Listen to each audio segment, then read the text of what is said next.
ویزو لکه بهر نه خلک اکثر ودونه افغانان چې مخکې به هغې ته لکه اسانه ویزې نو ډېر زیات پي ځکه چې پاکستان ها د دې مهاجرینو مسله کې یو بل مشکل څه دی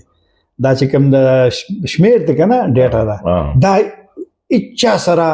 یو تصدیق شده ویریفاید نشته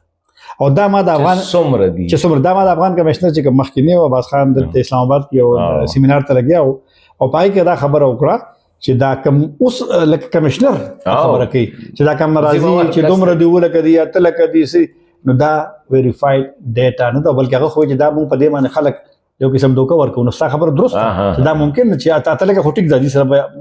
دا 2018 کار کې دا کارت ورکړی شو کنه دا ای سی سی امر خو 2003 او ضروري ده چې ټولو خلکو واغست ټولو خلکو نه ډیر خو پکې دا پی او آر کارت چې خلکو واغستو نو دا چې دا ای سی سی کارت بیا ورکړو دا پاتې وکړه دا خو نه دی په پی او آر کې سره خسته یاره دل دا موږ سره پاکستان څه چل کوي نو دې کې ډېر داسې چې هغه